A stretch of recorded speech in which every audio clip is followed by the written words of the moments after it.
오늘부터는 아가서를 순서대로 이렇게 공부하도록 하겠습니다.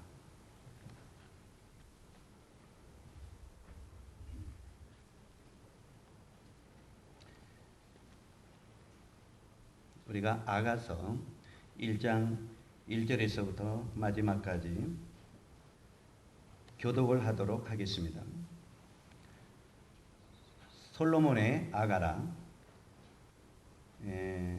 제가 1절을 읽으면 형님들이 2절을 읽게 해서 그 1절 1장만 읽도록 하겠습니다. 시작. 솔로몬의 아가라.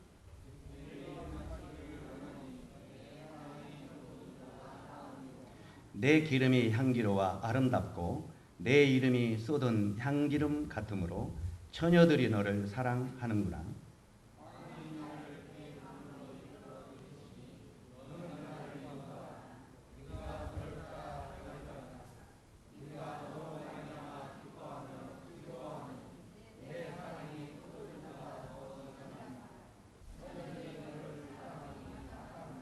예루살렘의 딸들아, 내가 비록 검으나 아름다우니 게달의 장막 같을지라도 솔로몬의 시장과도 같구나.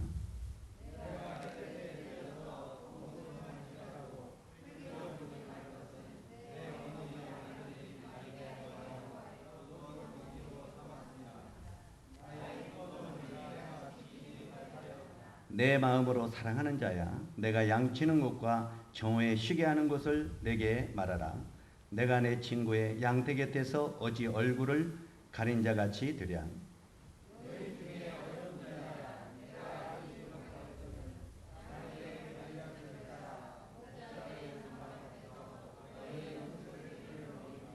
내 사랑아, 내가 너를 바로의 병거의 준마에 피하였구나.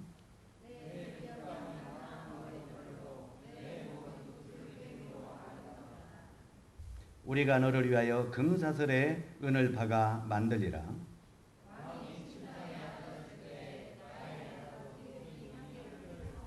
나의 사랑하는 자는 내 품 가운데 몰약향 주머니요.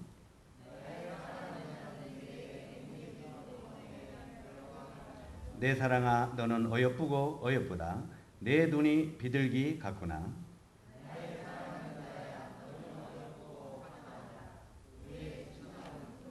우리 집은 백양목, 들보, 잣나무, 석가래로구나. 오늘부터 이 아가서를 공부하기를 원하는데, 이 아가서는 그 사랑의 이야기입니다. 실제로 이 아가서의 개론을 먼저 말씀을 드리자면, 아가서는 1부에서 이제는 그 5부까지 이렇게 막으로 나뉘어져 있는 내용입니다. 실제로 이 아가서 1부는 그 1장 1절에서 2장 7절까지 보면 부르시는 사랑, 이 왕의 부르심과 그 부르심을 받은 처녀의, 슬라미 처녀의 이야기죠. 이게 부르시는 사랑. 그 다음에 2부는 2장 8절에서 3장 5절까지 그 머뭇거리는 사랑. 그 다음에 3부는 3장 6절에서부터 5장 1절까지 성장하는 사랑. 그 다음에 4부는 5장 2절부터 7장 13절까지 혁신적인 사랑. 그 다음에 8장 1절부터 8장 14절까지 성숙한 사랑. 이렇게 5부로 분류되는 것이 아가서 전장의 개요입니다. 실제로 이런 이제 이 아가서의 계론을 따라서 순서대로 공부하기를 원하는데, 이 부르시는 사랑, 이 부르신다는 말은 이제는 왕이 슬라미 여인을 부른다 하는 의미죠. 그런데 이분은 머뭇거리는 사랑. 이 왕의 부르심에 내가 내가 갈까 말까 하는 이런 머뭇하는 그런 사랑.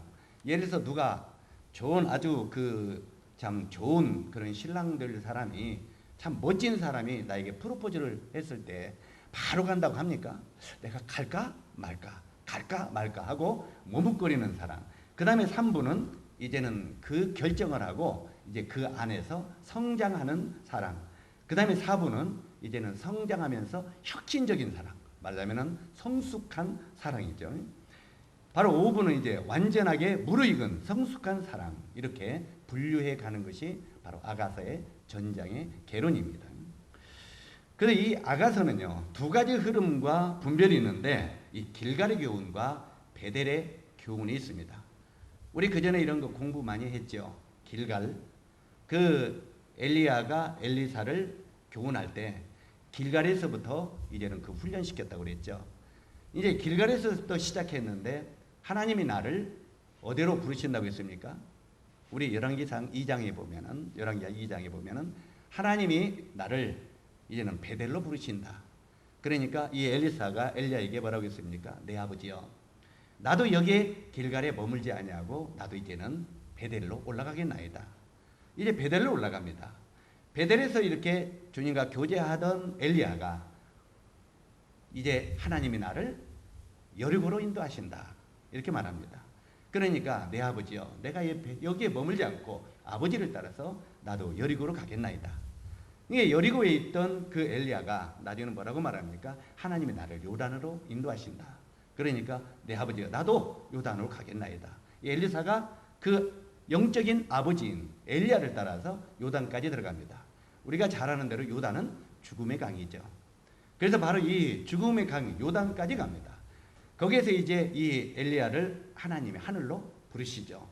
이제 엘리사야, 하나님이 나를 이제는 하늘로 부르신다. 그러니까 내가 거기 따라가겠다. 아니다, 아니다. 너는 여기 머물라. 하면서 내가 너에게 뭘 해주기를 원하느냐 했을 때 뭐라고 했습니까? 아버지의 영감을 내가 2배를 받기를 원하나이다. 그러니까 이제 네가 참 어려운 걸 요구하는구나. 네가 너무 어려운 걸 요구하는구나. 그러면서 내가 이제 어떻게 하늘로 부르심을 입는 것을 네가 볼 수만 있다면, 그것은 뭐냐면 네가 부활의 영광을 볼 수만 있다면 이 말입니다. 네가 하늘로 가는 그 영광을 볼 수만 있다면 네가 요구하는 능력을 2배를 받게 될 것이다. 하니까 이제 그러면서 회오리 바람과 불말이 일어나면서 엘리야를 끌어 하나님이 올라갑니다. 그때 네가 나가 보이느냐? 그때 엘리사가 뭐라고 했습니까? 내 아버지여 병거여, 내가 보입니다 그랬어요. 그 영광이 보입니다. 그러니까 거기서 겉옷을 던져줍니다. 겉옷을 던져주면서 이제 그 엘리야가 하늘로 불말을 타고 올라가고, 엘리사가 이제 그 스승의 이제 옷 겉옷자락을 입고 지팡이를 들고 이제는 내려오죠. 내려오면서 요단강을 치니까 요단강이 갈라지죠. 능력이 시작되는 걸 보게 됩니다. 그러면서 다시 엘리사가 어디로 내려옵니까? 길갈로 내려옵니다. 길갈로 내려오니까 길갈에 누가 있었습니까? 선지자 생도들 있죠. 그 선지자 생도들에게 이제 그 스승에게 배운 그 신앙의 절차를 이제 그 선지자 생도들에게 가르쳐 줍니다. 그래서 나중에 이 선지자 생도들이 이제 대대로 바로 이 하나님을 증가하는 이런 삶을 사는 것이 이 신앙의 진보의 순서입니다. 그래서 여기에 우리 길갈은 어떤 의미가 있다고 했습니까? 영적인 의미로 길갈은 굴러간다 하는 의미라고 그랬죠. 성경에 보면 애굽의 모든 수치가 굴러간다 이런 의미인데, 실제로 그 의미는 우리가 이 세상을 살면서 여러 가지 어려움과 시험이 올 때 우리는 십자가의 은혜 속으로 굴러가라 하는 의미입니다. 그래서 실제로 그 성경에 보면은 이 사도 바울이 디도나 디모데에게 가르칠 때 이 훌륭한 일꾼들, 말하자면 제자들을 선택하고 그들에게 무엇을 남길 때 뭐라고 말하냐면 은혜 속에 강한 자. 바로 이 그 디모데후서 2장 1절로 2절을 보면 은혜 속에 강한 자들을 선택하라 그랬죠. 이 은혜라고 하는 말은 십자가의 은혜를 이야기하는 것입니다. 그래서 우리가 때때는 어떤 때는 시험에 빠지면 그냥 푹 빠져버리고 조금 어쩐 일이 있으면 푹 빠지고, 이런 자들은 절대 택해서 제자들을 삼으면 안 된다는 것입니다. 실제로 제자들을 삼는다는 의미는 그들이 어떤 시험과 환난이 오더라도 주님 앞에 정말 무릎을 꿇고 그런 나가는, 그리고 주님의 은혜를 궁구하는 이런 사람들이 바로 이 은혜 속에 강한 자라는 것입니다. 그래서 우리가 둥글어도 어디서 둥글어야 돼? 십자가에서 둥글어야 된다는 그 말입니다. 그러면 내가 이 신앙의 상태가 여러 가지 기복신앙이나 여러 가지 환난과 어려움이 오더라도 주님의 십자가의 은혜 속에서 재충전을 받고 다시 시작될 수 있다. 그래서 은혜 속에 강한 자들을 선택해서 이들을 가르치라. 그러면 그들이 또 충성된 다른 사람들에게 가르칠 수 있으리라 하고 말하고 있는 것입니다. 그래서 이 길갈은 십자가의 은혜를 상징하는데 우리가 모든 신앙의 기본은 십자가의 은혜에서부터 시작하라. 그래서 우리가 그 십자가의 은혜 속으로 굴러가서 거기서부터 다시 시작하면 넘어져도 다시 그리 들어가고, 그래서 거기서부터 신앙의 진보가 온다고 하는 의미가 길갈입니다. 그리고 이 길갈에서 이제 그 엘리야가 엘리사를 어디로 인도하신다고 했습니까? 베델로 인도하신다고 그랬죠. 이 베델은 하나님의 집이라는 뜻입니다. 하나님의 집이라는 뜻인데 집에서는 보통 뭐 합니까? 교제하죠. 교제. 오늘도 전주에서 또 저 군산에서 손님들이 왔습니다.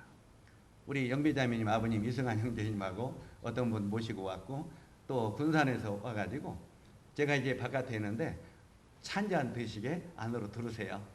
그래가지고 방으로 들이죠. 의자에 앉아서 차를 대접하고, 왜 차를 대접합니까? 대접하고 교제하죠. 교제하다 보면 거기서 이제 속이는 소리가 나와요, 안 나와요? 이런 이야기 저런 얘기가 나오죠. 그러면서 서로가 힘을 주고 얻고 주고 얻고 하는 그런 교제가 이루어지죠. 바로 이 베델이라는 말은 하나님의 집이라는 뜻인데 그 집 안에 끌어들여서 하나님과 교제한다는 의미입니다. 그래서 십자가의 은혜로 구원받은 성도들은 어디로 나가야 된다고요? 이제 하나님의 집으로 들어가야 돼요. 다시 말해서 하나님과 깊은 교제 속에 들어가야 된다는 것입니다. 우리가 왜 이 신앙을 지키지 못하고 넘어지고 엎어지고 합니까? 이것은 우리가 주님 앞에 깊은 교제가 없기 때문에 그렇습니다. 우리가 정말 십자가의 은혜로 구원받았으면 그 다음에 주님과의 깊은 교제가 있어야 돼요. 그래야 그 다음에 힘을 얻고 세상에 그 다음에 여리고로 내려갔죠. 여리고는 세상입니다. 그리고 여리고는 싸움이 있는 곳이죠. 그죠? 이 여리고는 이제 그 어디 뭡니까? 여리고도 있고 여러 가지 그 싸움이 있어가지고 빼앗는 곳입니다.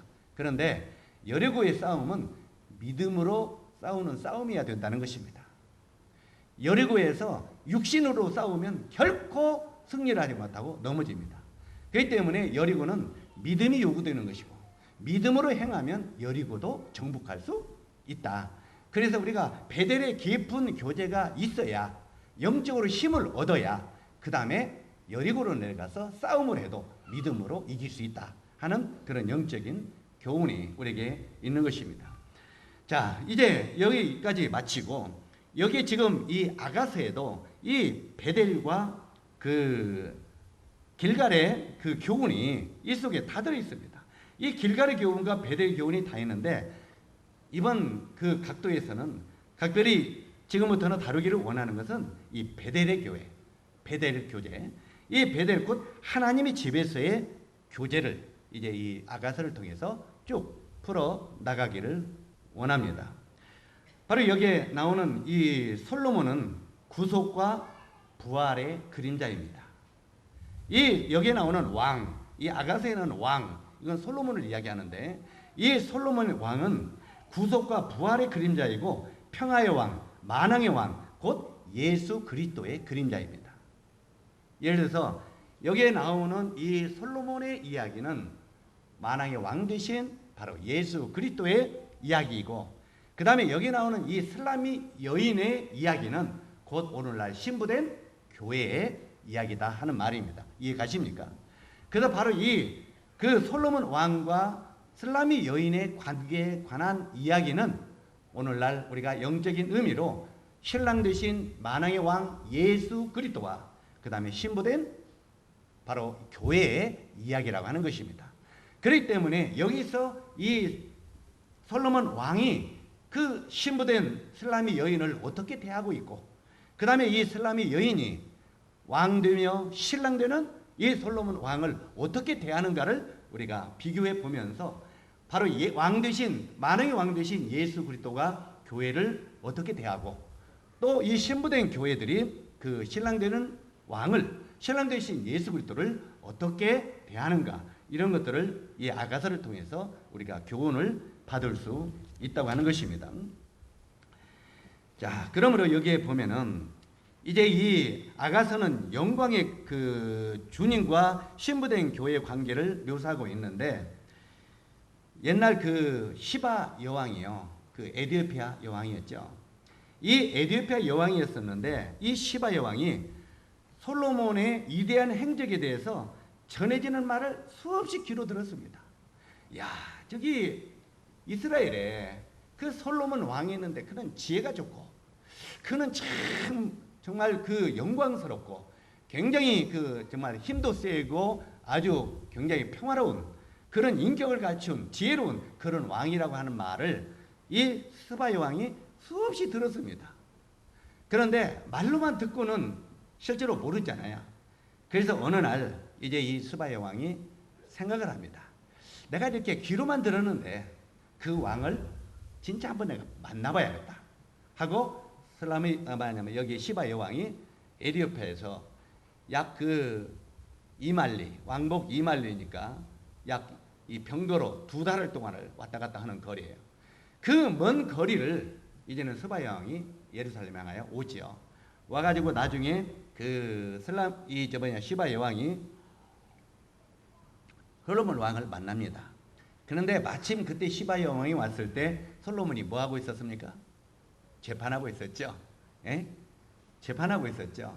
그 두 여자가 서로 자기 아들이라고 하는 이 재판을 하고 있는 것을 목도했습니다. 그런데 그때 그게 어떤 일이 일어났습니까? 두 여자가 애를 낳았어요. 동시에 애를 낳았는데 한 여자는 굉장히 그 잠듯이 험했던 모양이에요. 아마 저처럼 험했던 모양입니다. 저도 이 잠을 자면요, 이쪽 침대에서 저쪽 침대로 가고 어떨 때는 침대로 둘렁 떨어져요. 몇 번 둥그려야 잠을 자고 깨고 하는데 저같이 잠듯이 좀 험했던 모양이에요. 그런데 그 한 여인은 잠듯이 험했던지 자기가 낳은 아기, 우리 저쪽에 안나자매 조심해요. 아기 눌러지 않도록. 아기를 옆에 놓고 젖을 먹이다가 잠이 들었죠. 잠을 자는데 얼마나 잠꼬대가 험하고 이게 몸을 뒤척거렸던지 아기를 깔아 누워버렸어요. 그러니까 아기가 숨 막혀서 어떻게 됐습니까? 죽어버렸어요. 그런데 아침에 일어나 보니까 자기 아기가 죽어 있는 거예요. 얼마나 황당했겠습니까? 그러면은 그냥 솔직히 죽었다고 그렇게 말하지, 그냥 그 옆집에 자기가 똑같이 난 그 애기하고 바꿔치기 했죠. 바꿔치기를 몰래 바꿔치기 했는데 그 옆집에 그 여인이 애기가 보니까 죽어 있어요. 근데 자세히 보니까 그 엄마는 아마 이 참 사랑이 많았던 모양이죠. 얼굴을 딱 보는 순간 갓난아기도 얼굴 알아보죠. 딱 보니까 이거 자기 애기가 아니죠. 그래가지고 그것 때문에 재판이 일어났죠. 재판이 일어났는데 오늘날은 뭐요? 그런 검사하고 유전자 검사하고 금방 알잖아요. 근데 옛날에는 그런 게 없었잖아요. 그런데 서로 자기 아들이라고 우기니 그 당시에는 참 아무 이런 과학적인 근거가 없는데 어떡합니까? 그러다 보니까 나중에 솔로몬이 어떻게 했습니까? 안 되겠다. 그 애기, 살아있는 애기를 데리고 와라. 이게 뇌 얘기니까 서로 지 얘기라고, 이건 지 얘기라고 서로 하고, 죽은 얘기는 서로 내 거 아니라고 하니까 큰 장도 칼을 가지고 와라. 대검. 칼을 가지고 와라고 해서 칼을 빼들어가지고 너희들이 서로 이 애기의 엄마라고 하니까 내가 이 애기를 반절을 딱 잘라가지고 둘이 나눠주겠다. 그리고 칼을 들어가지고 딱 나누려고 하니까 가짜 엄마는 뭐라고 했습니까? 왕의 뜻대로 하소서. 왕의 뜻대로 하소서. 진짜 엄마는 뭐라고 했어요? 왕이요, 그 애기를 죽이지 마소서. 그냥 내가 포기할 테니까 저 여인에게 주소서. 그랬죠? 저 여인에게. 이게 진짜 엄마의 마음이죠. 저 여인에게 주니까 솔로몬이 바로 이 애기는 저 여인에게 주라고 한 이 여자의 애기니까 여기에게 주라. 그리고 저놈은 감옥에다가 주고 아마 사형시켰겠죠. 그 사형시켰다까지는 말이 안 나오는데, 이 재판을 보고 시바 여왕이 뭐라고 했습니까? 내가 이제까지 귀로만 그를 들었더니 이제는 내가 친히 그 왕을 보니까 지혜가 정말 충만한 왕이요, 정말 그는 왕 중에 왕이로다 하고 감탄하고 그를 사랑하는 것을 보게 됩니다. 그리고 이 시바 여왕이 내가 고국에 돌아가면 당신이 믿는 하나님을 나도 내 백성들에게 증거하겠다 전파하겠다. 그래서 유일하게 이 에티오피아가 아프리카에서는 오늘날도 국교가 기독교입니다. 그 시바의 왕이 그때 하나님을 믿었고 그 뒤에 에티오피아 내시가 또 그 후대에 또 구원을 받고 돌아갔죠. 그래가지고 이 에티오피아는 지금 바로 이 국교가 바로 기독교가 되는 유일한 아프리카의 국가가 되어 있는 것을 보게 됩니다. 어찌하든 간에 이 말씀을 볼 때 실제로 이 그 시바 여왕이 이 솔로몬 왕을 내가 귀로 만들었더니 그가 왕자에 앉아 있는 그 위엄을 내가 보는도다. 그리고 그 지혜를 내가 보는도다. 그리고 그 왕의 인격과 그 왕 자신을 내가 존경하고 따르게 되고 내가 그를 사랑하게 되었나이다 하고 슬라미 여인, 아니 자꾸 슬라미라고 하네, 본론으로 들어가려고 하네. 자꾸 이 그 시바 여왕이 그렇게 고백을 하는 것을 보게 되는데, 이것은 오늘날 우리들이 배워야 될 교훈 중에서 시바 여왕이 솔로몬 왕을 말로만 들었는데 이제는 친히 내가 어떻게 한다고요? 그를 보게 되었나이다 하고 고백을 합니다. 바로 이것은 오늘날 성숙한 그리스도인들은 어떻게 되느냐, 실제로 나를 구원하신 주님보다 주님 자신을 더 사랑할 줄 아는 사람이 되어야 됩니다. 이해 가십니까? 이 말을 우리 형제 자님들이 오해 없기를 바랍니다. 십자가 은혜를 무시하라는 말이 결코 아닙니다. 그러나 한번 생각해 보세요. 십자가의 은혜는 우리가 행위가 있습니까? 없습니까? 우리가 그 은혜를 구원받은 것은 우리 행위는 아무것도 없습니다. 그래 안 그래요? 그러나 그분을 더 알아가고 그분을 섬기고 그분 안에 거할 때 우리는 거기에 헌신과 모든 것이 따라가는 것입니다. 그렇기 때문에 우리는 때때로 이 십자가의 은혜에서 이제는 더 깊은 곳으로 넘어가야 된다는 것이 아가서의 교훈입니다. 이해 가시죠?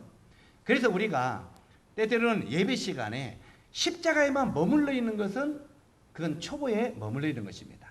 이해 가십니까? 그냥 오늘도 십자가의 은혜에 구원받게 해주신 주님께 감사합니다. 그렇게 하지 말란 말은 결코 아닙니다. 오해하지 마세요. 실제로 그냥 주님의 십자가가 나에게 모든 것이고 나에게 물론 모든 것이죠. 그러나 우리가 거기에 머물러 있어서는 안 된다는 것입니다. 그것은 믿음의 초보에서 넘어가지 못하는 것입니다. 그래서 이제 너희가 이 십자가의 털을 더 이상 닦지 말고 어떻게 하라고요? 더 완전한 곳에, 히브리서에 보면 뭐라고 있습니까? 사도 바울이 완전한 데에 나아가라고 말하고 있습니다. 그렇죠? 그렇기 때문에 우리가 적어도 예배에는 십자가를 통과해서 부활의 영광을 들어가야 됩니다. 이해 가세요? 십자가를 통하면 그 다음에 부활로 들어가야 되잖아요. 그런데 실제로 우리들이 예배 시간에 부활에 대한, 이건 그냥 입으로만 하라는 말이 아닙니다. 실제로 이 십자가에서 넘어가서 이제는 우리가 부활의 영광을 우리가 찬양을 할 줄 아는, 그도 마음 가운데 그 부활의 영광이 얼마나 신묘막직한가를 우리가 깨닫고 들어갈 때 우리가 정말 그리스도 안에 거하는 삶을 살 수 있다고 하는 것이 아가서의 주제입니다. 이해 가세요? 그래서 우리는 이제는 바로 이제 십자가에 머물러 있지 말라 그 말이에요. 좀 나가라고 말해요. 부활의 영광 속으로. 예? 이 십자가에 계속 머물러 있는 건 너희가 믿음의 초보에 머물러 있는 거다 그 말이에요. 그래서 이제 더 나은 것. 그런데 형제 자매님들 한번 생각해 보세요. 십자가의 은혜에서 이제 그래 더 나은 대로 나가야지. 마음만 먹는다고 나가집니까? 어떻게 나가지겠습니까? 길갈에서 어디로 들어가야 돼요? 베델로 들어가야 됩니다. 베델의 영광에 들어가야, 베델의 깊은 교제 속에 들어가야 주님 자신을 알 수 있다는 겁니다. 이해 가세요? 실제로 제가 이런 비유 그 전에 이야기했습니까? 안 했습니까? 이제 우리 저기 나중에 누가 부자 있어? 부자가, 우리 총각들이 부자가 없어가지고, 예? 우리 이제 우리 창남이가 부자요. 네, 오늘 부자 한번 해보자. 굉장히 돈이 많은 부자예요. 그런데 이제 창남이가 어느 날 참 그 가난한 아가씨를 좋아하게 됐어요. 너무너무 가난한 아가씨를. 그런데 그 가난한 아가씨에게 만나서 프로포즈를 하니까 이제 그 아가씨도 굉장히 좋아서 결혼하기로 했어요. 그러면서 당신은 아무것도 준비하지 않고 그냥 오면 좋겠어. 아이고, 우리들도 좀 그렇게 됐으면 좋겠는데, 나 우리 총각 형제들을 보면은 좀 이 말이 안 나와요. 왜? 좀 가난해서. 적어도 이제 집도 준비하고 냉장고도 농도 청각들이 다 준비해 놓고, 원래 주님이 그랬어요 안 그랬어요? 주님이 그러잖아요. 다 준비해 놓고 당신은 어떻게만 오라고요? 몸뚱아리만 와라고 말이야. 몸뚱아리만. 에? 자, 이게 이제 성서적이죠. 그런데 실제로 이제 우리 창남 형제가 집도 다 저는 준비해 놓고 냉장고, TV, 농 다 준비해 놨어. 그리고 당신은 몸만 와라. 그러니까 나중에 왜? 내가 당신을 사랑하고 당신과 이제 결혼을 약속을 했는데 보니까 집안에 아무것도 없어. 그러니까 내가 아무것도 없어서 시집 못 가겠다. 나중에 돈 벌어서 가겠다 그래. 그러니까 걱정 마라. 내가 다 준비했으니까 그냥 몸만 오라고. 그러니까 처음에는 미안스럽지만 이제 왔어요. 빈몸뚱아리로 왔는데 와서 보니까 자기가 생각한 것보다 더 좋은 거예요. 집도 좋고 농도 좋고 냉장고도 좋고 아주 너무너무 좋은 거예요. 그러니까 이제 우리 창남이가 이제 결혼을 해가지고 집사람을 데려가서 이게 당신에게 내가 예비한 우리 집이요, 당신의 집이요 하고, 자 이제 당신 것이니까 누리시오. 그러니까 딱 보더니, 야, 왜 이렇게 농이 좋아요? 멋지네요. 그러니까 그러더래. 아, 줬어? 조금 있다가 보니까, 야, 냉장고도 이렇게 저놈을 샀어요. 멋지네요. 줬어? 예. 이제 이것도 저것도 계속 하는데 하루 종일 이제 저녁이 됐어. 저녁이 됐는데도 계속 그것만 닦고 있어. 이제 우리 창남이가 침대에서 여보 잡시다. 아이고 싫어, 먼저 자시오. 그리고 계속 농만 닦고 있어. 밤새도록 농만 닦고 있어. 재미있어요 없어요? 신랑이 지금 신부를 준비해 놓은 것은 무엇 때문에 준비해 놓은 거예요? 예? 신부 자신이 나를 사랑하기를 원하는 마음이 있어요. 그래 안 그래요? 이 준비하는 것은 그 잠시 주어지는 것이고, 실제로 다 준비해 준 것은 그들에게 잠시 기쁨을 주려고 하는 거고, 적어도 그 신부가 어떻게 하기를 신랑은 원해요. 창남이가 이제 이걸 참 그러니까, 정말 당신 나를 위해서 이렇게 많이 준비해 놔서 참 수고했어, 고맙소 그래. 그러나 나 이건 아무것도 없어도 괜찮아. 에? 나는 당신만으로 만족해요. 이 농이 없어도 냉장고가 없어도 나는 창남씨 당신만 있으면 나는 만족해요. 이 소리 들으면은 창남이가 어떠겠어요? 입이 이렇게 찢어지거나 안 찢어졌어요. 그래 안 그래요? 이렇게 찢어가지고 이래할 거예요. 그러잖아요. 실제로 그 신랑이 원하는 것은 그 짐들이 아니라 그 말이에요. 물건들이 아니라 그 자신을 사랑해 주기를 원하는 마음이 있다 그 말이에요. 이것은 뭐예요? 덤으로 준 거다 그 말이에요. 이해 가시죠? 실제로 우리가 예수 그리스도의 십자가의 은혜로 구원받았으면 거기서 머물지 말라 그 말이에요. 십자가는 주님이 은혜로 주신 거예요. 말하자면 은혜로 집도 지어주고 이 은혜로 만들어준 것처럼 십자가는 우리를 멸망에서 건져주는 은혜로 선물로 주었다 그 말이에요. 이해 가십니까? 그러면 은혜를 선물로 주었으면 이제 더 나아가서 누구를? 십자가의 은혜보다는 주님 자신을 더 사랑하기를 원하고 있는 게 우리 주님의 뜻이다 그 말이에요. 이해 가십니까? 그래서 성경에 보면 너희가 여호와를 알자, 힘써 여호와를 알자. 이게 무슨 말이겠습니까? 십자가의 구속은 너희들에게 덤으로 주신 선물이니까 이건 은혜의 선물이다. 이 선물을 받고 들어와서 그 십자가를 통과해서 나와 더불어 누리자 그 말이에요. 나와 더불어.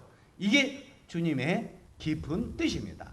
그런데 주님 자신은 우리 재미있어요 없어요? 솔직히 말해보세요.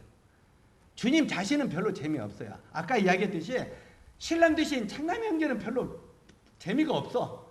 그리고 농만 닦고 있어. 계속 밤새도록 냉장고만 닦고 있고 쳤다 방만 닦고 있어. 나중에는 짜증나서 안 짜증나겠어요. 뭔 말인지 감 잡힙니까? 이렇게 설명해도 이게 뭔 의미인지 이해가요? 이게 바로 길갈의 교제다 그 말이에요. 우리가 십자가의 은혜를 통해서 주님과의 길갈에서 베델로 넘어가는 교제가 우리에게 필요하다 그 말이에요. 이 베델로 들어가면 우리가 그 주님을 거기서 배우고 알 수 있다 그 말이에요. 그래서 이 베델의 교제를 깊이 할 때 우리가 영적으로 충만해진다 그 말이에요. 이해 가세요? 그래서 이 베델의 교제라는 것은 적어도 우리가 하나님의 말씀을 가까이 하고 그 다음에 그 말씀을 우리가 묵상하고 주님이 나에게 무엇을 원하시는가, 그리고 이 말씀 속에 내가 젖어들고 그 말씀을 순종하고자 하는 이런 마음이 내 마음속에 계속 지배하고, 제가 이 청년 집회 때 이야기한 것처럼 실제로 이제 로고스에서 뭘로 바뀌어요? 네마로 바뀌는. 로고스는 성경의 전체 말씀이죠. 그러나 이 로고스의 성경의 전체 말씀이 내 것은 아니잖아요. 하나님의 말씀이지만, 그러나 이 로고스가 이제는 네마로 내 것이 되어서 그 말씀을 사랑하게 될 때 하나님은 우리를 더 기뻐하고 즐거워하는 것이다, 그 말입니다. 그래서 우리들은 주님의 말씀을 읽고 묵상하고 기도하고 그러면서 그 주님이 어떤 분인가를 더 깊이 알아가는 이런 삶이 바로 그리스도인에게는 필요하다는 것입니다. 이게 이제 베델의 교제예요. 그래서 이 베델을 통해서 베델에서 주님과 깊은 교제를 하고 그 다음에 어디로 내려가요? 여리고로 내려갔다, 그 말이에요. 여리고로.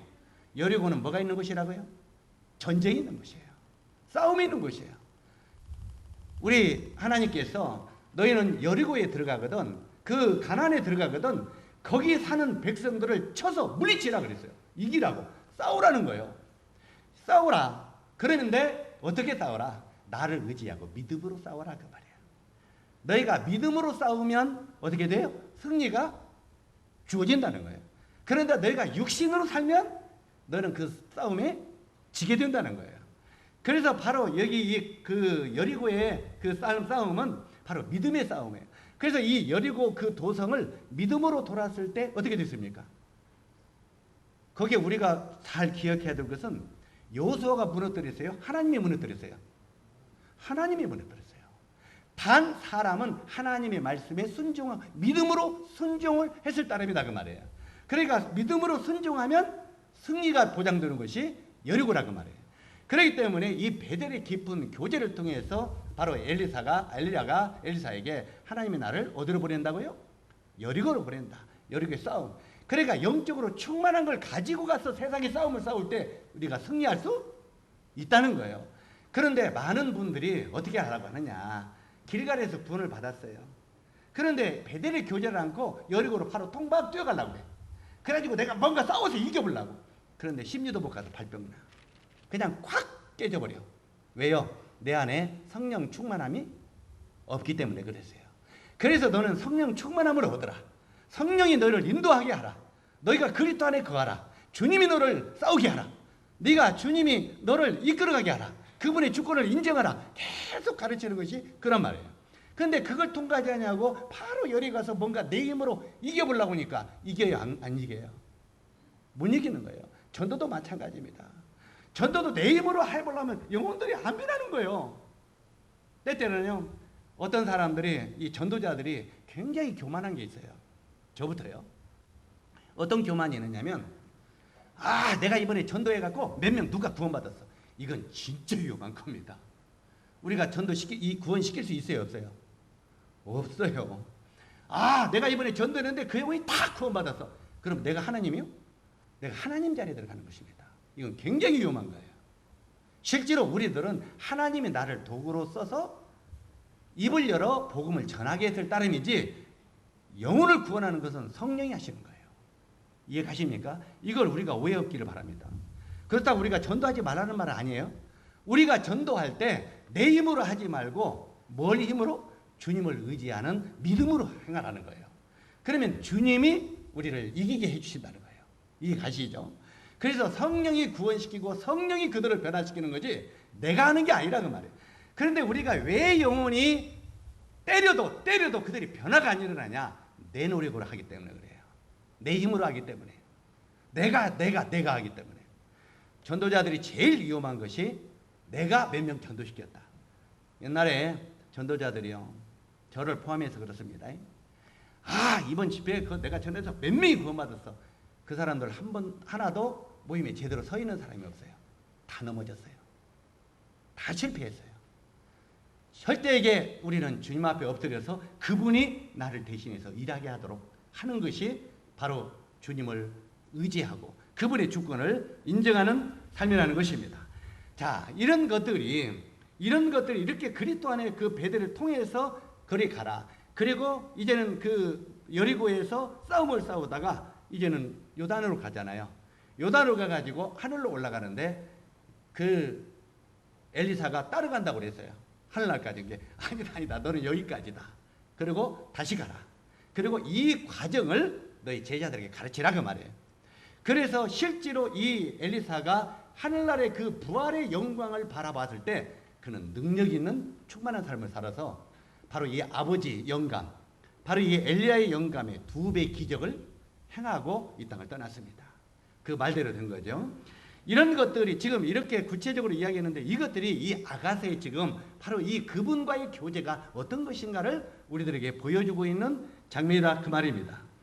실제로 다시 반복합니다만 오늘날 성숙한 그리스도인들은 나를 구원해 주신 주님보다는 주님 자신을 더 사랑해야 됩니다.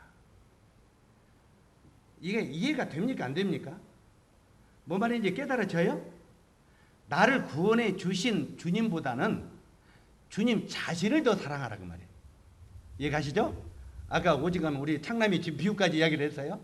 실제로 신랑은 바로 자기를 사랑하기 위하여 이것들을 은혜로 주신 것이지 실제로 자기를 둥달해 하면서 그것들만 좋아하면 주님은 기뻐하는 분이 아니라 그 말입니다. 이걸 우리가 알아야 된다는 거예요. 여기 이제 1장 1절을 보시기 바랍니다. 1장 1절을 보면 솔로몬의 뭐라고 했습니까? 아가라. 이 솔로몬의 아가라고 말하고 있는데 열왕기상 4장 32절에 보면 솔로몬은요 1005개의 노래를 지었습니다. 시를 1005개. 1005개의 노래를 지었는데 이 모든 노래 중에서 가장 뛰어난 노래가 아가서입니다. 가장 뛰어난 노래가요.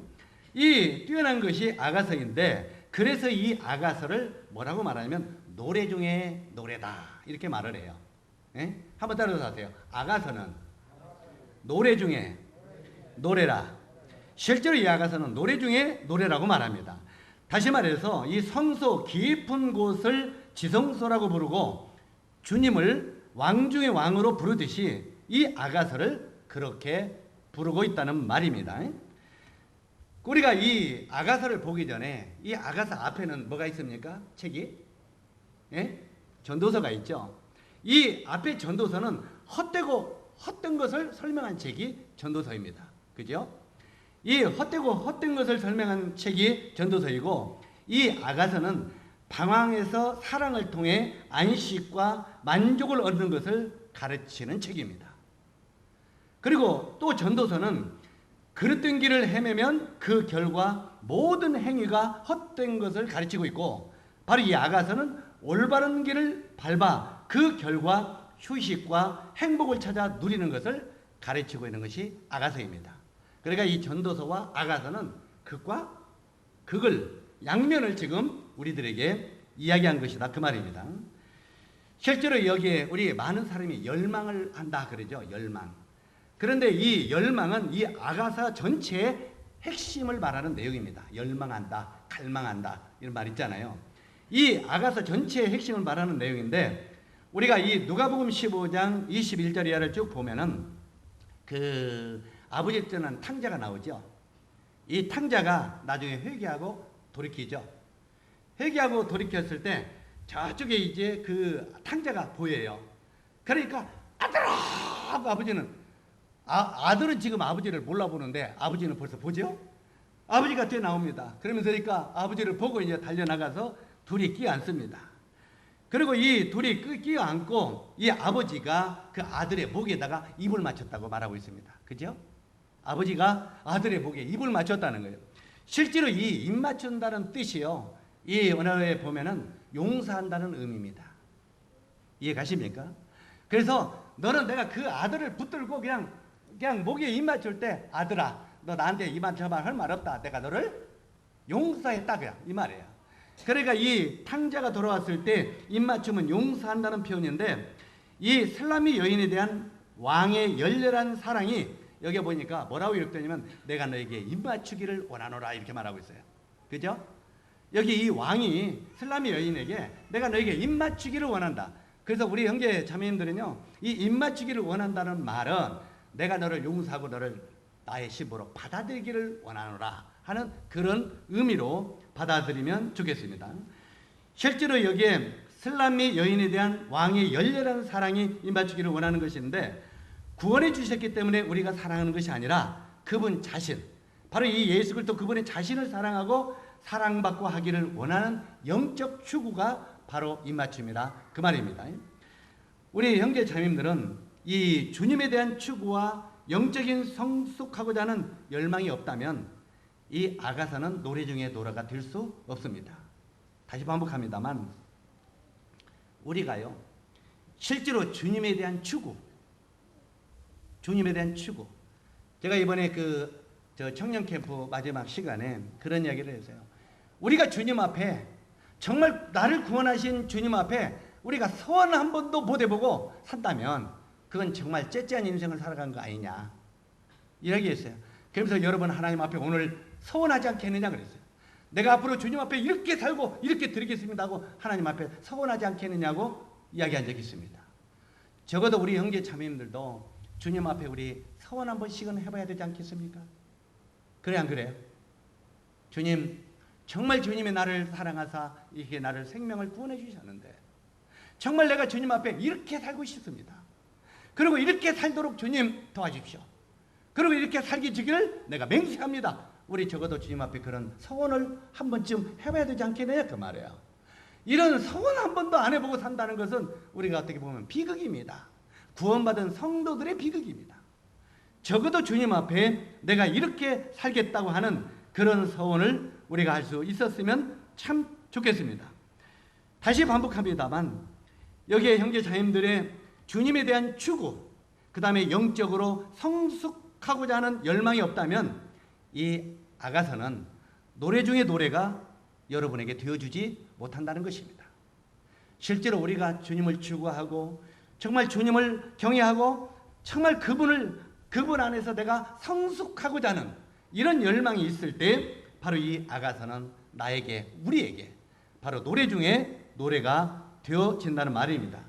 실제로 이런 영적인 갈망이 있을 때 예수 그리스도의 영광스러운 인격을 오늘날 우리들도 볼 수 있다고 하는 것입니다. 주님 자신을 알 때 이 세상의 어떤 것도 주님의 사랑과 비교할 수 없는 것을 내가 알 수 있다는 것입니다.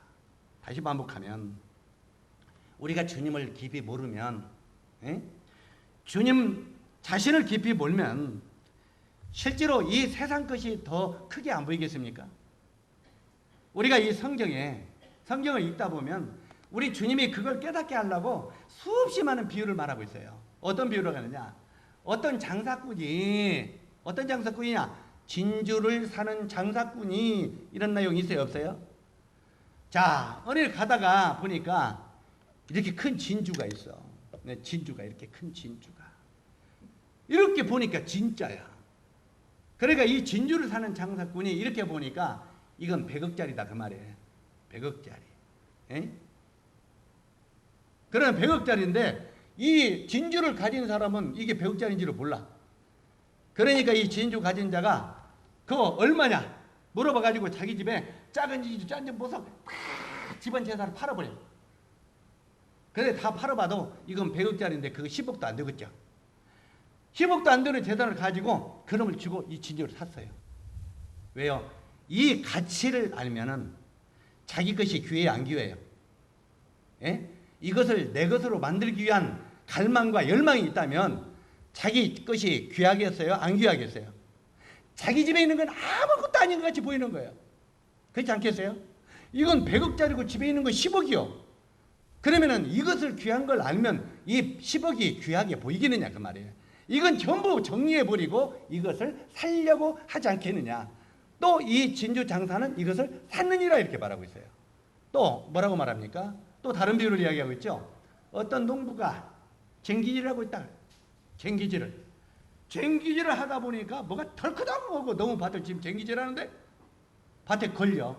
이렇게 쟁기를 보니까 밑에가 뭐예요? 금광이요, 금광. 그냥 눈에 보이는 금광이 쫙 깔려 있어. 근데 이제까지 그 주인은 그 금광을 알았어요, 몰랐어요? 이렇게 떠들러 보니까 전부 다 금광이네. 그 밭이 덮어놨어. 아이, 그 밭, 그 농사짓기 고약한데 나한테 좀 팔면 안 돼? 그거 얼마 줄까? 얼마 줄까? 그러니까. 그러면 그거 5천만 원 줘. 그래서 5천만 원 줘. 그 농부가 어떻게 따겠습니까?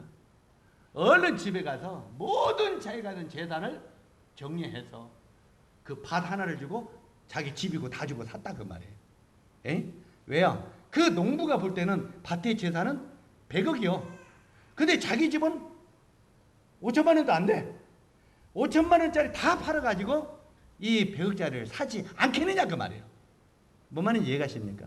이걸 지금 이야기하면서 뭐라고 지금 말합니까? 너희가 정말 하늘나라의 그 부활의 영광이 얼마나 가치가 큰 건 줄 안다면 세상에 그 썩어버릴 것을 위하여 너희들이 쫓아가겠느냐 그 말이에요. 그 말 아닙니까? 에? 우리가 왜 그 주님의 나라를 위하여 헌신하지 못하고 주님의 나라를 위하여 봉사하지 못하고 주님의 나라를 전도하지 못하느냐면 이 가치가 지금 우리가 추구하는 이 가치가 하늘나라의 가치가 요거나 비등비등하다고 마음속에 생각하기 때문에 그렇다 그 말이에요. 이해 가시죠? 그렇기 때문에 저것보다 이 세상의 것들을 더 미련을 갖고 있다 그 말이에요. 에? 미련을. 그냥 일요일날 주님 앞에 예배 드리는 그거 시간마저도 돈 몇 푼 버는 것이 더 귀하고, 그 다음에 주님 앞에 드리는 것보단 그냥 몇 푼 가지고 더 내 멋을 사는 것이 더 중요하고, 이건 추구가 세상 것이 주님의 것보다 더 크기 때문에 그렇다 그 말이에요. 그래서 너희가 우리 주님을 깊이 알고 그분의 영광의 나라를 깊이 배우고 알면 너희 삶이 정말 그 나라를 위하여 살지 않겠느냐 이런 말입니다. 다시 반복합니다만 실제로 이런 영적인 추구가 없다면 노래 중에 노래가 되지 못한다 한 말입니다. 영적 갈망이 있을 때 예수 그리스도의 영광스러운 인격을 우리가 볼 수 있다고 하는 것입니다. 아가서의 참된 의미는요, 어떤 의미냐면 한번 따라서 하세요. 주여. 느닷없이 주여 하니까 이 소리가 잘 안 나오죠. 평소에 안 불러봐서 그래. 주여, 주여, 저는 보았습니다. 확실히 보고 알았습니다. 주님만이 나의 모든 것입니다. 이 아가서의 참된 의미는 이런 의미예요. 주님, 내가 주님을 보았습니다. 아까는 주님을 막연하게 들었습니다. 그래요. 그러죠? 들었습니다. 그 말. 아까 이 시바 여왕이 솔로몬의 이야기를 귀로만 들었다고 말해. 그래, 그런 분이 있다는데 가고 싶은 열망이 있어요. 열망이 있어서 예루살렘까지 올라왔어요. 올라와가지고 솔로몬 왕을 보았어요. 봤을 때 내가 그 왕을 보았나이다. 그 왕의 인격을 보았나이다. 내가 친히 그분과 손을 만져봤습니다. 이렇게 고백을 바로 시바 여왕이 했다는 말입니다. 그것처럼 실제로 여기에 주여 저는 보았습니다. 그리고 확실히 보고 알았습니다. 주님만이 나의 모든 것입니다. 이 주님의 사랑과 비교할 것이 세상에는 아무것도 없는 것을 내가 알았습니다. 이것이 바로 아가서의 고백이라 그 말입니다. 이해 가십니까? 실제로 이 아가서의 전체의 내용은 이런 흐름이기 때문에 아가서를 이런 추구하는 열망을 가지고 이 아가서를 보지 않으면 아가서가 여러분에게 보이지 않는다는 것입니다. 그냥 형식적으로 지나가는 것이지 마음속에 정말 우러나오는 이런 주님을 알 수 없다고 하는 것입니다. 그리고 실제로 이 1장 4절을 보시기 바랍니다. 1장 4절을 앞에만 한번 보시기 바랍니다. 왕이 나를 그의 방으로 이끌어 들이니 너는 나를 인도하라. 여기 보면은 너는 나를 인도하라. 우리가 저를 따라 달려가리라. 이렇게 말하고 있죠. 다시 반복합니다. 왕이 나를 그의 방으로 이끌어 들이니 너는 나를 인도하라. 우리가 너를 따라 달려가리라. 자, 여기에 이 말이 뭔 말입니까? 왕이 나를 어디로? 나를 그의 방으로 이끌어 들이니 너는 나를 인도하라. 우리가 너를 따라 달려가리라. 이 말씀은 당신이 나를 이끄는 대로 내가 달려가겠다는 고백입니다. 바로 우리 주님이 주인이 되어서 나를 어디로 이끌어 가든지 내가 주님을 순종하고 달려가겠다고 하는 그런 고백입니다. 이 말씀이 나를 이끄는 대로 내가 달리겠다는 고백인데 왕이 그를 친궁으로 이끌어 들였다는 것은 더 가까이 가서 친밀한 교제를 원했던 그녀의 기대가 이루어지게 되었다 하는 그런 말입니다. 이 슬라미 여인이 정말 왕이 나를 이끌어 가면은 내가 그에게 달려가겠다. 네? 실제로 더 가까이 가서 친밀한 교제를 하기를 원하는 이 여인에게 왕이 그렇게 손을 펼치니까 그 기대가 이루어지도록 쫓아 달려가서 이제는 이 왕과 깊은 교제 가운데 들어가는 이런 장면입니다. 그래서 여기서 이 슬라미 여인이 바로 이 솔로몬 왕과 침방에서 깊은 교제 속에 들어간다는 말은 우리가 정말 이 베델로 올라가서 바로 우리 주님과의 깊은 교제가 이루어져야 된다는 것입니다. 실제로 여기서 사랑하는 대상이 교제하는 대상이 이 사랑하는 대상과 교제하는 대상이 왕이고 신랑입니다. 그죠? 이 왕이고 신랑이에요. 이것은 우리가 주님의 권위와 주님의 주권을 완전히 인정하고 그분 안에 거할 때 천국 교제의 특권을 우리에게 부여해 주신다는 것입니다. 반복합니다. 한번 지나가면 못 기억할 것 같아서 우리가 주님의 권위와 주권을 완전히 인정하고 그분 안에 거할 때 천국 교제의 특권이 우리에게 부여된다는 것입니다. 그렇기 전에는 우리 안에 천국 특권이 부여되지 못합니다. 그리고 우리가 능력 있는 삶을 기적을 행하는 이런 삶을 살 수가 없다는 말입니다. 밑에 보면 처녀들이 저를 사랑함이 마땅하니라 이런 말도 나오죠. 처녀들이 너를 사랑함이 마땅하니라. 그리스도인들이 주님을 사랑하는 것은 마땅하다는 것입니다.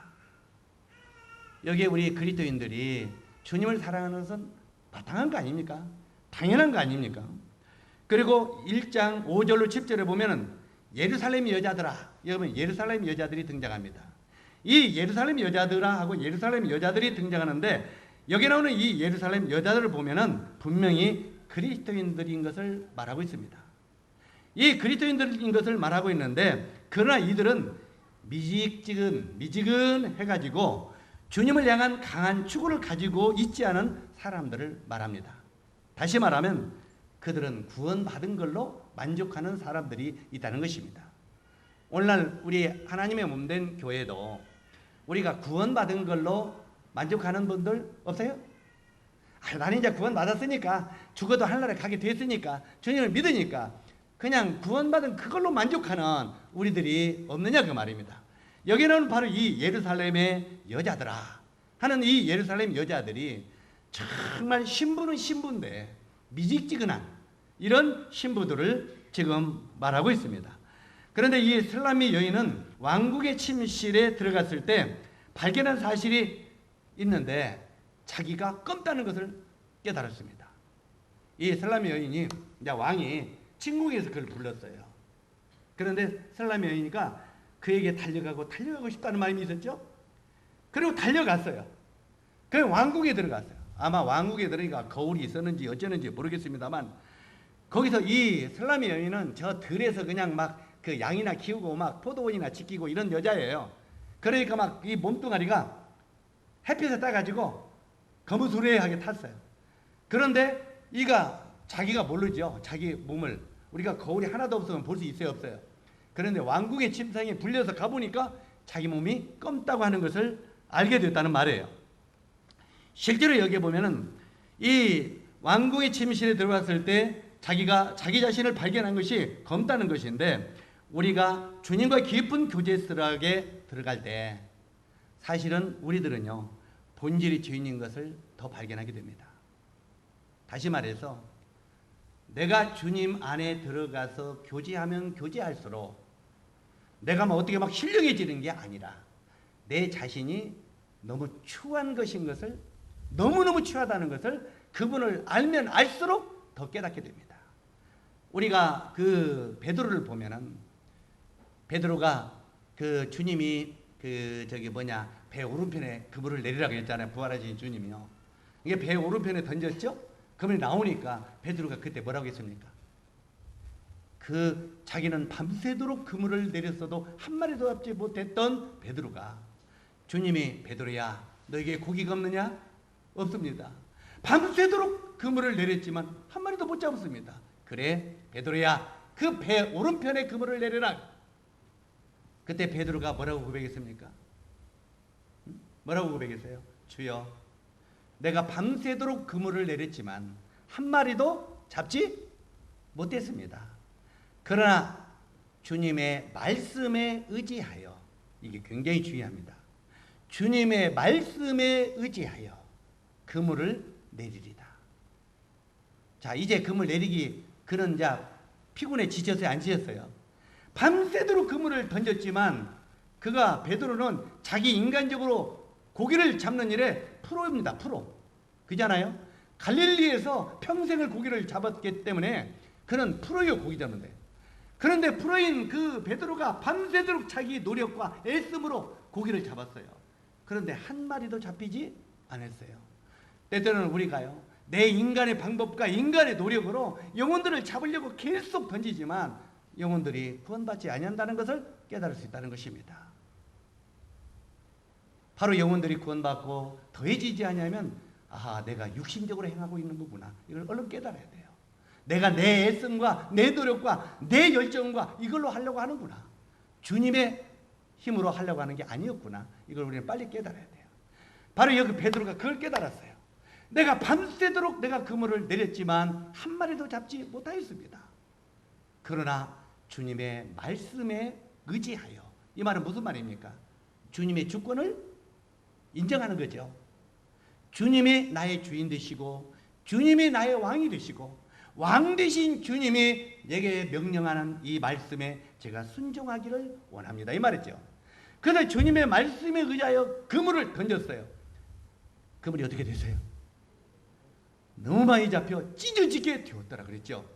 그때 베드로가 그물을 던져버렸어요. 그냥 그물을 걸리니까 내버렸다는 말은 아니에요. 그냥 놓아버렸다는 말이에요. 그 살려줬다는 말도 아니고 그냥 배에다가 이렇게 놓고 무릎을 꿇었어요.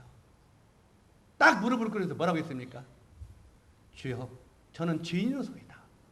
저를 떠나소서. 이게 무슨 말입니까? 주님이 어떤 분인지를 내가 더 아니까 나는 형편없는 사람인 걸 깨달았나이다, 이 말이에요. 이해 가십니까? 빛 대신 정말 이 만왕의 왕 되시고 우리의 왕 되심의 주인 되신 우리 주님을 내가 더 깊이 아니까 정말 내가 얼마나 형편없는 사람인가를 내가 깨닫게 되었나이다, 이 말이에요. 이해 가시죠? 내가 깨닫게 되었습니다. 그러니까 나를 떠나서도 나는 주님 앞에 가까이 가기가 부족한 자입니다. 나를 떠나서도. 자, 이게 이제 베드로가 더욱더 우리 주님을 알아가는 과정이죠. 예? 그래서 실제로 우리들이요, 주님을 더 알고 주님 앞에 깊이 교제하고 하면요, 그분의 말씀에 비추어 보면 볼수록 내 자신이 더 형편없는 사람인 걸 우리는 깨닫게 됩니다. 그러면 아이고, 주님 말씀 보고 주님 앞에 기도하고 이렇게 주님과 가까이 기도해 보니까 아이고, 나는 그냥 거의 못 있겠어, 덮어버리고 하지 마세요.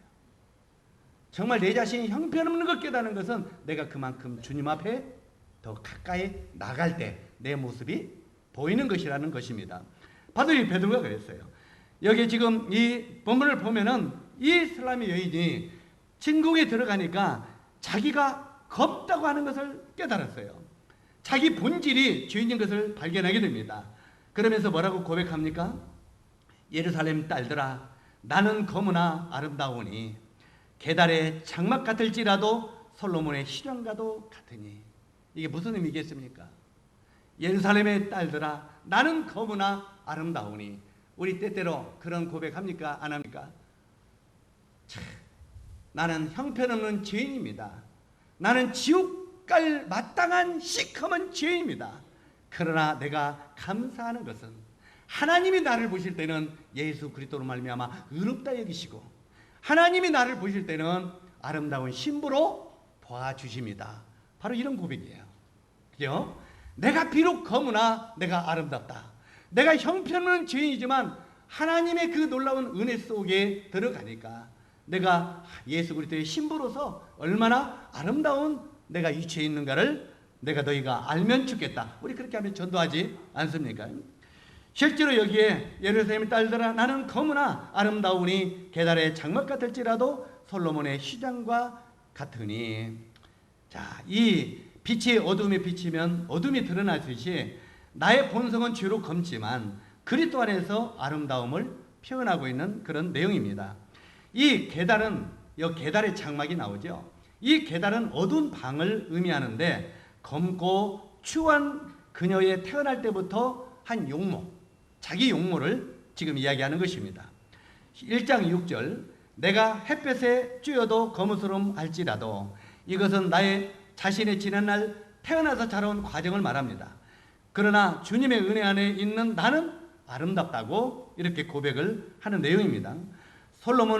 이 솔로몬의 휘장은 새 마포로 만들어진 하얀 천 곧 하나님의 의를 말하는 것입니다. 이 솔로몬의 하얀 뭡니까? 세마포 휘장, 하얀 세마포 휘장은 바로 하나님이 나를 이렇게 하얀 의의 옷을 입혀주셨다는 의미죠. 그 다음에 요한계시록 19장 8절에 보면 빛나고 깨끗한 세마포 옷을 입게 하셨은즉, 바로 이 세마포는 바로 하나님께서 우리를 의의 옷을 입혀주는 그런 내용인 것을 계시록을 보면은 또 이렇게 뒷받침을 하고 있습니다. 그 다음 다시 본문의 1장 7절로 들어가면 내 마음으로 사랑하는 자야 내가 양을 치는 곳과 정오에 쉬게 하는 곳을 내게 말하라. 이 왕의 침궁의 교제에서 이 여인은 이제까지의 외적인 삶이 무익한 것을 깨닫고 주님이 자기 양떼를 먹이며 쉴 수 있도록 해주시는 안식이 무엇인가를 깨닫고 있는 것입니다. 다시 반복합니까? 여기 나오는 이 여인이요, 이제까지 자기 외적인 삶, 말하자면 주님 밖에서 사는 삶, 이 외적인 삶이 얼마나 무익한 것이었던가를 깨닫는 것입니다. 이 무익한 것을 깨닫고 주님이 자기 양떼를 먹이며 쉴 수 있도록 해주시는 참된 안식이 어디에 있는가를 지금 깨닫고 있는 것입니다. 자신이 영양을 섭취하며 쉴 수 있는 안식처, 영적 쉼을 누릴 수 있는 마음의 안식처. 여기 보면 정오라는 단어가 나오죠. 정오에 너를 쉬게 하는 곳이 어딘지. 정오에. 이 정오는 완전을 의미합니다. 다시 말해서 하루의 완전한 시간대죠. 이 정오가.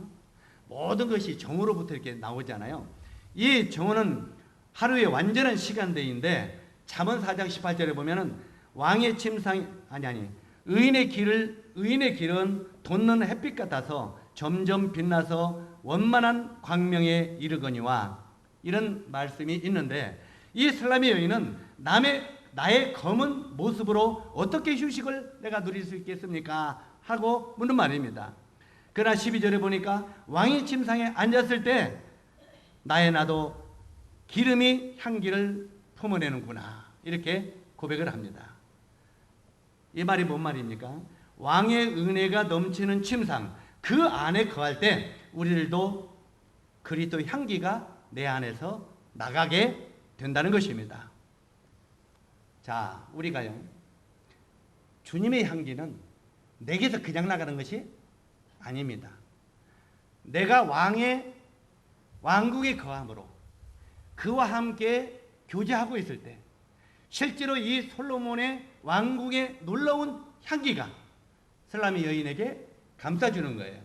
그러면 슬람의 여인은 자기는 들에서 막 양이나 키우고 포도원이나 지키고 하니까 시커멓잖아요. 그렇기 때문에 자기는 향내가 안 나. 그런데 이 솔로몬 왕의 침상에 들어가니까 왕국은 얼마나 그 향기로운 게 진동해요. 그것이 이 슬람의 여인의 몸에 배이니까 자기 몸에서도 뭐가 나와요? 뭐가 나와요? 향내가 쏟아낸다 그 말이에요.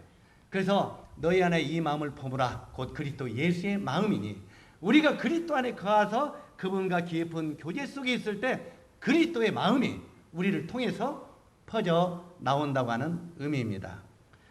참된 휴식은 어디에도 없고 왕 되신 주님의 은혜 아래만이 이 참된 휴식이 있다 하는 의미가 이런 내용입니다.